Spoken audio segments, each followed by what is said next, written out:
Đặt phước cho người nào kính sợ Đức Giê-hô-va đi trong đường lối Ngài, vì ngươi sẽ hưởng công việc của tay mình được phước và may mắn. Vợ ngươi ở trong nhà ngươi sẽ như cây nho thành mật, còn cái ngươi ở chung quanh bản ngươi khác nào những chồi olive. Thì người nào kính sợ Đức Giê-hô-va sẽ được phước làm như vậy. Nguyện Đức Giê-hô-va từ Sion ban phước cho ngươi, nguyện trọn đời người, trọn đời mình ngươi được thấy sự phước lành của Jerusalem, nguyện ngươi được thấy con cháu mình.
lệnh kinh can người ta chỉ là gọi phù lệ ngôi phù cho hay cái nào đã phù cái nào phù cái nào lập vul phù nặc vul tầm mòn bị hoang thì vul mai pakai dong lah perlu chỉ nặc vul chỉ pakai trao phù ông mòn còn kia bữa sau mẹ lọt hay cắt phù chỉ nặc vul hẳn bản hấp cụ tinh này cái và ngày bon là cái phim cho cái người bạn Pidik ngai tăng chi nào chắc trong tầm nặc vul ở miền Bắc hoang cái thứ đường nào ác lập nghìn hai nhà mà quanh ra đó mà còn hạn chi nào mà đập pan mà nó còn hiện ta quay đâu cái ông mong kêu đang bước mà mong bước xong gần lúc ta đã hiện quanh học phun bia nào lại can thì đập pan họ nói chi ta đã không dùng nào tầm nên là mà quanh ra cộng đồng tầm mong Hallelujah tầm nên là mà prandu bay ra prandu bước prandu con ra tuyệt vời hiện tầm nên bước hồng nguyên ở quanh ra prandu sinh năm ra đập pan nằm mát mà cũng đưa mất mất chạy rong kinh gang langsung melar untuk main poin va bola phung trok ni preh mai te bohen di dua kan tum tunam lawan dak ban o kontra a ching puk nam khai men nam hai nam kop kan pertit ma pa a pen ma kan ngen na orang dak ban ma ku dong tam nak bol a member hoang wa hin ke tu nam ak o kontra bu sam han ni ilon tong mong ke yuk ba lak cheng hai bu sam ta ma ru bu ban du kon pra we wa bu ku đơn anak orang dak ban ma ap na pu hen dak ban dong nak bol o hen member hoang kan ra o kontra là còn bước sam có còn hơn chưa mong tâm tình bước sam tầm mong còn mày Jesus Christ Amen. Rồi anh này anh Âu con tấu này. Ha mày.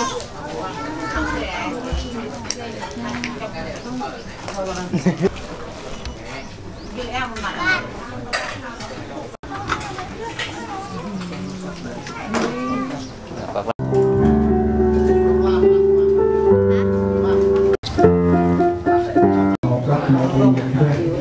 chỉ program qua cái một chút con không còn tính là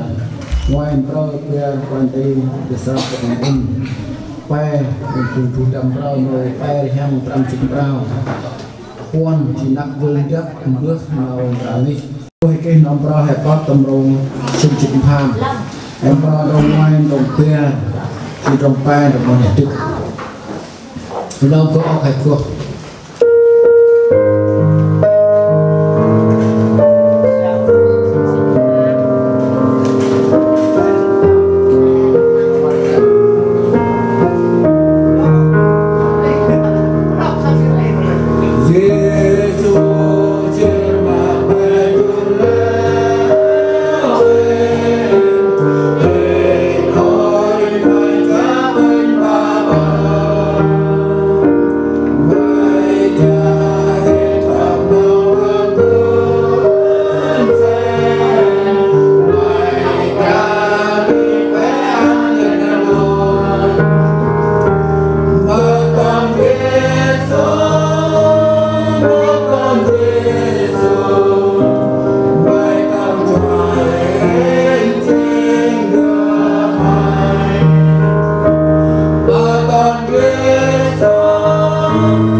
Hallelujah, Hallelujah. Còn một con tâm lê lạc quát mà mọc đang đu quần ra nên hấp dinh tốt nên đu bộ ba nơi nơi nên còn đu bữa hôm thiên hen bữa năm chúng ta biết mất tận nghe lạc quát mà mày ở quần ra lão em mà bữa không nên họ cho anh hen ai chúng ta mất tu ba cội ba bộ làm phụng cho nghe phát mai thì bởi vì được khen tầm tu năm lao đặt ban ở quần ra ôi là mà tầm phật lời xin tầm khai ngoại nằm trong tầm cả tim mà ba cái mắt trong tầm tốt năm ở quần ra mà cái năm năm em hai tầm năm non ở miền Việt Hoa năm bước nào miền Busan đến lúc tất lực nào can đặt bằng há thức bắt ông nào kêu nào thương nên mà nào lá quá mà quầy ra wah ini program makan poin dah ini mungkin kerja karena perlu untuk berbahas mengenai anjing warung itu nggak temenai menajut mbak nggak temenai apa mamai itu poin dah itu dah temenak pun untuk berbahas kita tenang beri jurnal tinggi kita poin dah tentang untuk kalau tenang ingai kena merang telur apa punghen menambah kehen dari itu poin dah matma jadi penasehat poin jadi kita untuk nak unap takut poin dah ini takut tentang poin dah betul nong nong ingai mana deh kalau tentang kulit silim apa punghen kurungan tambahan bocah ungkapkan maupun nak man untuk mengungkapkan keinginan nak mengelak terloi ini nak mak mungkin yang siapa yang tentang nak mabri tapi itu tidak man poin dah poin haja mau atam timbul memang menanam bersama sama poin main Yesus Kristus amin. Ayat yang jujur berapa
Kadang dan anak pun sudah tinggal tinggal kalis, nak sudah sedikit.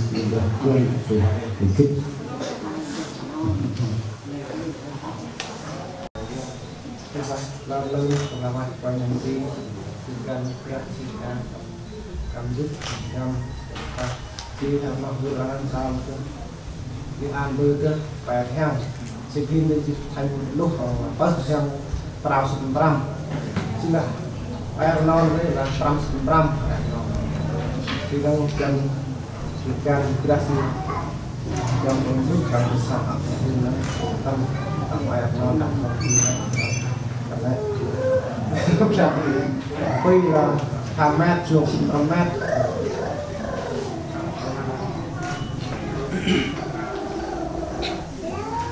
lalu aku nak tengok bersih pun hai nó phải sao cũng có khởi yang bram non đấy hả ai ban chim bram đi to lựa đu phải sao cũng nào lựa hai đông chờ non cũng chỉ oi cho là đặt có khởi yang đặt ban chim bram cũng biết đấy là sao cũng nào hay sao nào từ đuôi sao cũng hay lái ông là có hàng hàng kỹ trong một nào thì có chim ai không thì cái vui quay thì tôi cái đông chỉ rồi hay chân đông chỉ cùng Yunupur beradong kita ni, cuma orang jauh nong bukan berat nak bunga jauh mau tak nak kahde nak bunga.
yang berkesan ramai terhadap Randu kebetulan raknau randu ngai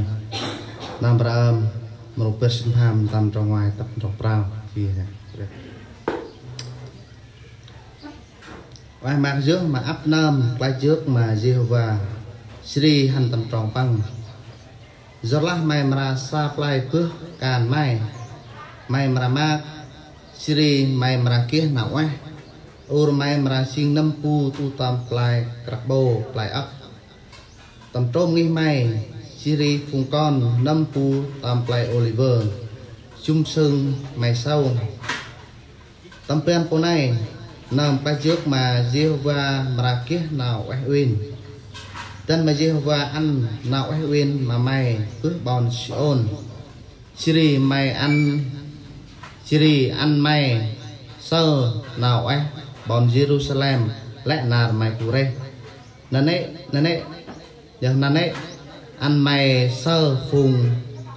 sau mày ăn nào đâm ban cụ tầm vàng vùng Israel thì sẽ nằm lại tiền.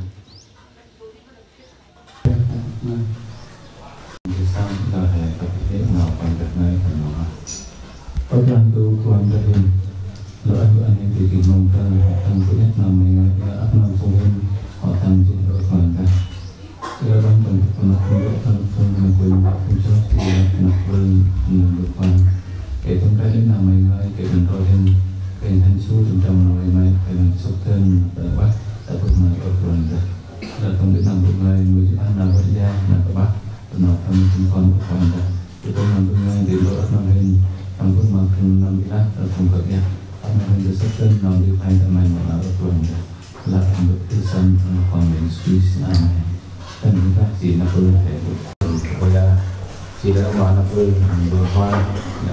nó xa jadi kita konsep negara dengan mana bagi negara kita melakukan ada kan dapat menang hai mong Islam nang bentuk dapat ada kekuatan hai tujuan hai berubah dan apa kita abarin dah okai putra nam là vậy thì bà quên các anh nào can một người mình tu lại buổi mình không phải khỏi nào thực chi đặt nó sai cùng kết đâu thì nào tầm là tầm cộ tầm ro là này anh là chạy bỏ qua đấy, quay trở lại nhưng mà khi mà trải qua một cái chặng đường khó khăn nửa một năm xây dựng bao nhiêu thì anh đây có coi là ấp nào trước chia nào các bạn chúng tôi thấy rất là sai thành tích là bơ là mới thống nhất sai kia đâu thì ôn nó bơ phòng thì ba phòng để sao chung quan phòng và đôi khi là khi nào thì là khi mà sự thống nhất cái nó đang một cái âm hành đây làm một dòng gần lúc sự thống nhất là quyền nặng non của ai thì là còn tiến trình nào ra thì ta là họ lời chi là bài mà quản ra lời chi nào ra đấy thì các người chơi lông thì nào sẽ là bài mà quản ra hoặc chỉ thu program mát chỉ nhân nghĩa mà quản ra thì đây không cho nó thì cái là em mát đây mà nó vui rồi nhiều quan thành là bài mà quản ra không nghiên thì để tăng sinh vui nào quản ra tầm độ số 1 năm vào âm là thu yang ít màu cam đồng vào mình trồng rau thì tôi thấy rất là một cái khai tầm rất ăn xinh này và ông cũng là đặc biệt ông tầm nào ông là hàng dân thì cái mà áp dụng hay là bằng vậy bằng ông nào cũng ngon bạn hay lại nào quen thì thành hai bên đây ông cũng tin rất thì nào nhân của tóc thì cái rồi cũng gắn đấy tầm nào còn ngày ăn là phước cho người nào kính sợ Đức Giê-hô-va đi trong đường lối Ngài vì ngươi sẽ hướng công việc của tay mình được phước và may mắn. Vợ ngươi ở trong nhà ngươi sẽ như cây nho thành mật, còn cái ngươi ở chung quanh bản ngươi khác nào những chồi olive. Thì người nào kính sợ Đức Giê-hô-va sẽ được phước làm như vậy. Nguyện Đức Giê-hô-va từ Sion ban phước cho ngươi, nguyện trọn đời mình ngươi được thấy sự phước lành của Jerusalem, nguyện ngươi được thấy con cháu mình. Tất cả thiên thiên ở bằng là bước bằng năm ti kể mà áp năm vùng hè kể thích được quen kể tầm làm chu thái thân tầm tròn làm ra thì tay hoàn tròn tam hè pla thì tầm là các ông lại cùng cho sự điều như là hè đất chu thấp tầm tròn tam tầm hè pla kít thật nghe nói mà mình vẫn chỉ hàng năm đi xuống mà mình rất là phải bởi vì plug tầm nó cái nào là hiện muốn cái ngày mau aro ba hiện rồi là tôi là cái cúp tầm nào đi các bạn cái nào cái sự nguyện vọng thì tôi biết là các hay bộ khoa này không là ngay à là tôi sẽ bằng cúp chế chữ thương đúng không nguyện vọng là bằng mình cái đó chỉ của sẽ cái một sự thách thức lớn rồi một sự cam dỗ hài sự cam dỗ thì muốn cái nào buổi sáng bởi vì là các bạn trả lời thế nào buổi sáng và thiết là chứ như thế hãy buông trôi sự cầu nguyện quay đã buông cái đàn hôm rác năm buổi sáng cũng mà nào lơ là mong cho năm buổi sáng không đôi khi tôi là hai phương tam này các bác làm được ích để hãy trong năm là làm buổi sáng này bởi vì bước nào bước còn ăn chín được hãy ích khi mà thương rồi thương con có thể là nên mà là vô ơn nên mà thì nó mà không có cái to là vậy không cái to mà quẩn ra chỉ để không biết chút mà bao giờ mà quẩn ra chỉ để không có ăn không tròn chỉ để cút mà nào lạ lề chỉ quẩn ra một bát cũng còn này nó ngon để mà cho để mình có thể là đưa về cho mà còn bây giờ có quẩn ra mà nát tôi thì phải giờ quẩn ra tầm ba là mình nào hay cút tròn quẩn ra cái đồng cướp mà trả lời lẽ nào để ăn chỉ để rút cướp vẩn ra ta chỉ là vừa sắp ông cột hai tầm nào ta vừa nằm ngoài một phần để xuyên là cướp mà trả lời lẽ nào để ăn đi đi rút cướp vậy vậy hai món mốc mà luôn cái mỏ nhưng mà khi một sự hẹn đeo đuổi đó là một thời hiện tượng sự đam mê quá thì trở nên hình thời hiện tượng cướp là trung nước nào hay cái sự là thói quen hay còn sự cá tính hay là cái gì nào hành rất ít lúc nào cũng muốn đeo đuổi như đấy do mình tự hãy đeo đuổi phải ngân ra đấy càng về thì ít đam mê ngân múa từ này những cái khác nào là thành tựu như vậy thì là tầm nào lý sinh được bằng cái toàn cướp mà trả lời lết nào để ăn chỉ đi nào rút cướp bảy vạch thì mỗi là hai con pla rút cái này từ ngoài hành vạch đây cũng là bàn mà luôn hay sự đam mê hoặc là sự ham muốn hãy đeo đuổi ăn được hay mình phải lúc nào cũng hãy nhét mắt ám ảnh sao giữ được nhét mắt sao giữ được nên không khác nào là hành bản rút thì bạn coi nhau là ở nhà lai lết nào để ăn chỉ đi rút cướp bảy vạch em bắt là mình hẹn em bắt là một mặt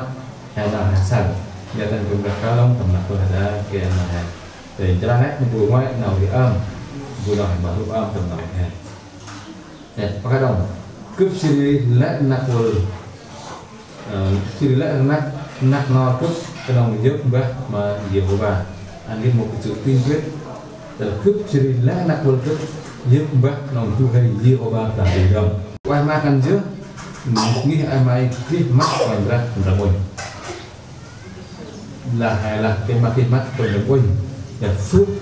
những điều phước hành khi mà được Chúa ở thêm đôi sen từng là của này nào ai mai cái giết mà cái mắt còn ra rồng quên vừa phải đấy vừa sân bồ kia là ngoài sự kiểm soát còn ra hay là cho hai nam tâm kiểm soát như hay tâm nó có thể một cái giới hạn hay có thể kiểm soát được tầm nặng cơ thể bên mà còn ra bằng khi nào thôi như thế khi mà mình mà còn ra của em còn ra là phước hành lại qua tầm còn ra cho nói mà nó phước từ nào mình ông thì làm còn phải trồng ve mình trồng rau tầm sự này là vì về hướng công việc của ta mình được phước và may mắn vợ ngươi ở trong nhà ngươi sẽ như cây nho thành ngọn con cái ngươi ở chung quanh bản ngươi khác nào những chồi olive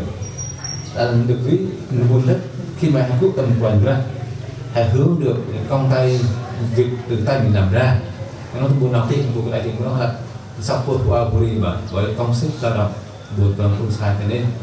cùng cái muốn tích lũy giữ được nhiều này tích lũy 5 phút 5 tỷ của mình thì để thử thách là ra thì tôi tầm trung đồng rồi đã chỉ trung nào hả mát là mà quanh ra phía đông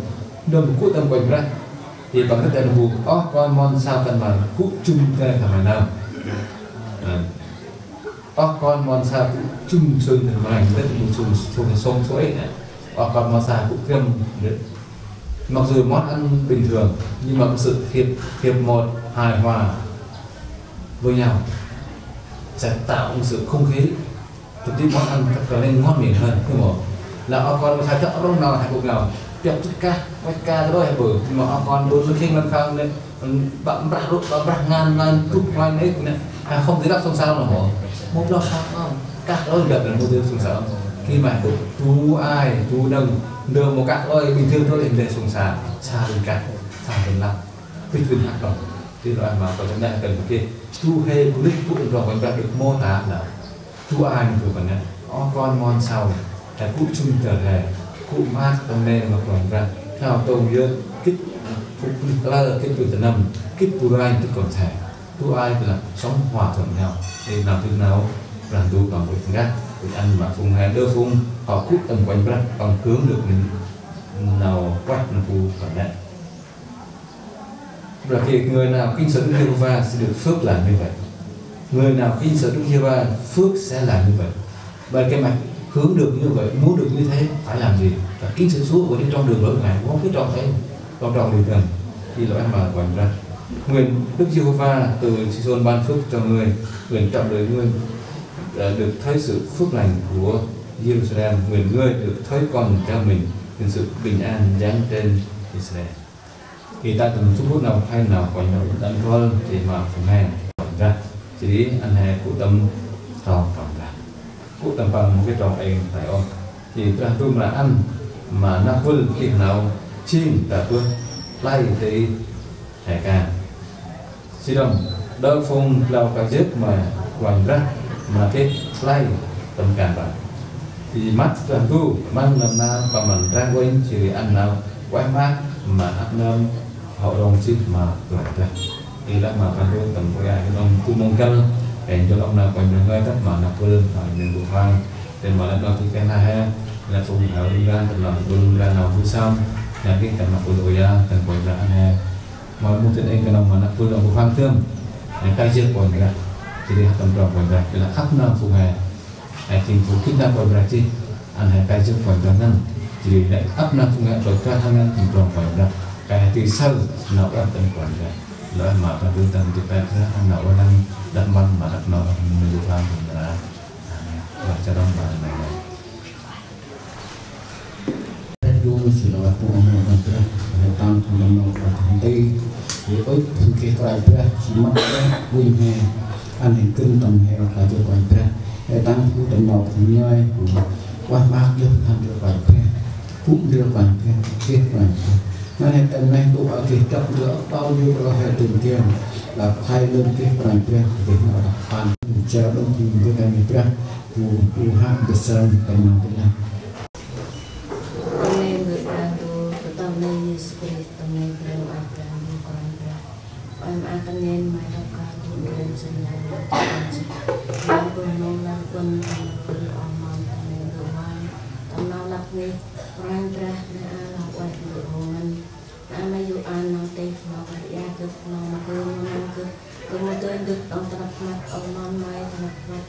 nát pul tanah mat hujrah tanah besar teng nama hon dei sih mahen cintai ngan orang bra mẹ ức ăn hen nào lai chưa mà mày la han tam tròn mày là leo cũng tròn mà con sau mà nặc vul mà nào cụ đi tu ai tam tròn mày orang bra này an một tiền man đây tam nặc vul lại để làm đây ắt nam hen anh hen để nhập prat nào tuyệt vư tăng ca năm bộ can mai hòn đầy xin ô quan mai ca đông hen anh hen đào chỉ cú cho đời khi nam ngăn tầm mai chỉ han tầm tròn đào đào cung tròn nào đi đào tông vư đào lai chưa lần xin nam ngăn tầm mai anh hen kia nào cho hen anh hen đào cũng prat ngăn tầm mai lại anh hen prat ô min mà nào đi tầm nào đi ngày sắc nộp ô quan ra lẽ nào mòn mày thì chỉ lai hết ôi ô nào ngoài này chỉ nào ngoài bằng cái là ăn hết mình nào ngoài này chỉ nào ngoài mày làm quan ra đi số là quen bự gần đồn giờ nào có tên nắp mô ắt nắp mô ring nắp mô ti kalau kecil tầm mày quan ra là quen bự giờ nào có tên cái tầm này mà đi spray cho ông bà ra tầm tư và được xong nạp vươn chỉ cần cùng nạp vươn vào tu bổ sinh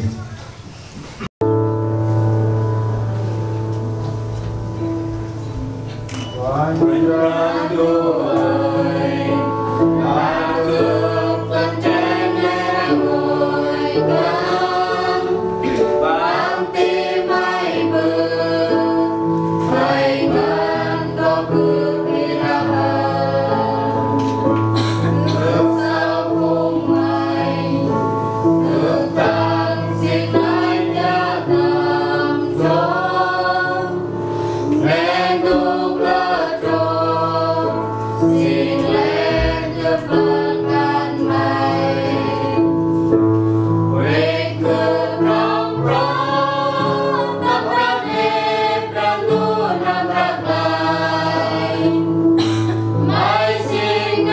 Hãy subscribe cho kênh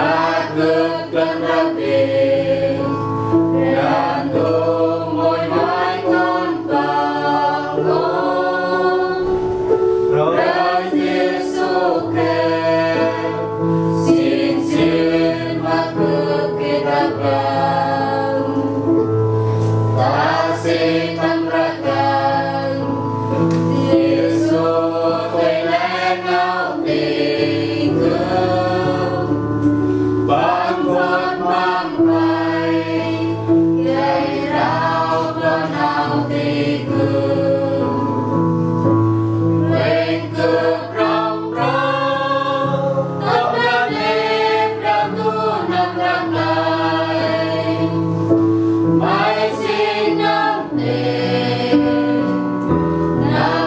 Mì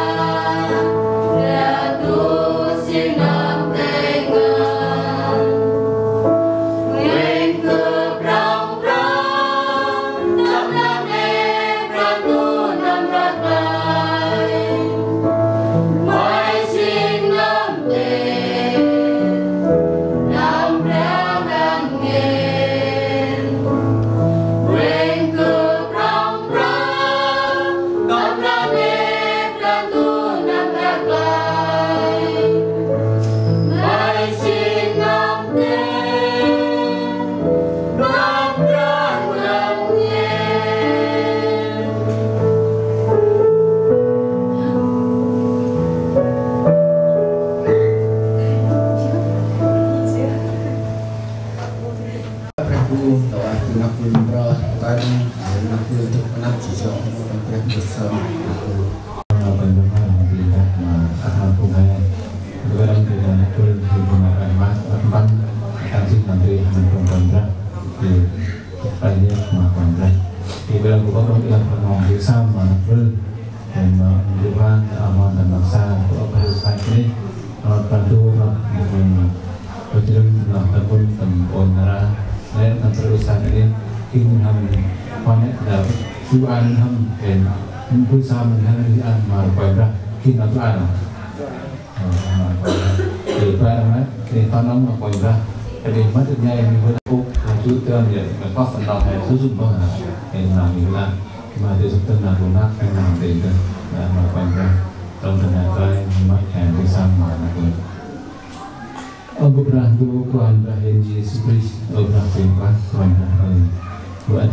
để không bỏ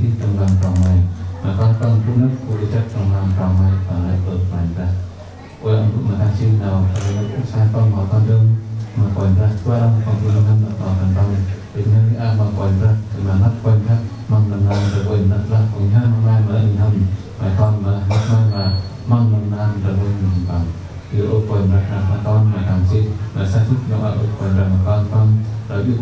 pun na pangkasi ke na pangmapatid anay. Prandu kuan berarti prandu cinam anhen, prandu cinam an pakrong ke an sang ke di kapil ke mantam sel tanah kemhen kan tam dewa o kuan berarti. Ay mahinan hindi ko o umbut naman piano ay mujo na cincin nong manabu paganda. Tanah kemhen pakrong makanbang tanah prabu panpa na kan pang mabing pang sang sa panjang sa panaman. Kaya na pangumay pang yung prampil từ sering ở ngoài ra cái mà pang cũng như là đặt ban mà nào vậy ra từ sốc ngân tại ba pangumay ở ngoài ra mới cần ở trong vòng sang thành là cuốn theo thành lòng còn đang trong vòng lắp cuốn aku nunggu vui âm cho thằng lắp thành vui hè lên nào âm nào can âm nào cũng ngoài âm thành là phải vào tay thành mày ăn ở ngoài ra cho đặt trong vui hè cũng là vui hè năm hai đông nằm ở ngoài raมันรู้สึกต้องมันรับความมันสองฝั่งที่เราที่ให้เติมความรักพระเพียรความรักตรงตัวความรักดำเนินความรักมาเป็นความฟังตัวความรักแต่มาไปที่เรื่องนี้เราดูกันดูความรักที่ความพูดตรงนี้เวลาเป็นผู้ดำเนินการตัดแต่นำทำไมมันต้องใจไว้จริงๆมันเอาไว้มาเอาทุกเราไว้นั่งมันรักมันมันนอนฟังดูพูดกันที่เราไปทุกมาความรักที่ความรักพูดเรื่องที่ความรักมันความรักเราดูในความรู้สึกอย่างเที่ยวในความรู้ฟังและเอาความมันสองฝั่งของเป็นรูปพันธุเป็นยิสุพันธุก้อนติดตามไปว่าผมเมื่อจะไว้กินเงินอันวนนำอะไรมันทำไมมันนำระเบิดนำตัวต่างและแบบบุญวิสัยมันให้ความเป็นยิสุคริสต์อาเมนแล้วคนจะเป็นนักบัณฑิตทุกคนไทยเอาละเอาละเอาสมุดlà bảo ông con sau đây có được ra cái mình thì nắp vui hay chỉ đo lên chỉ còn đây còn đông thì ra đông chỉ tên nắp vui mình hoa cũng hiện tại là nắp bằng hai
Khi không?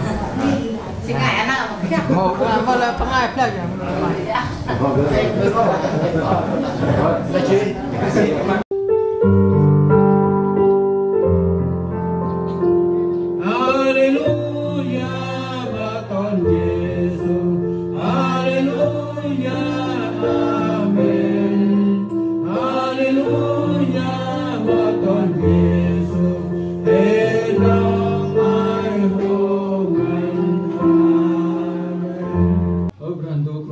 Con đưa xong ta mong ra tu bước Pinodong Lisni lu kon nau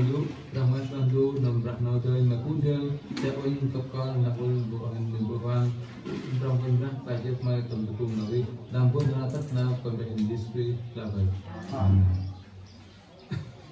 Nó buôn hello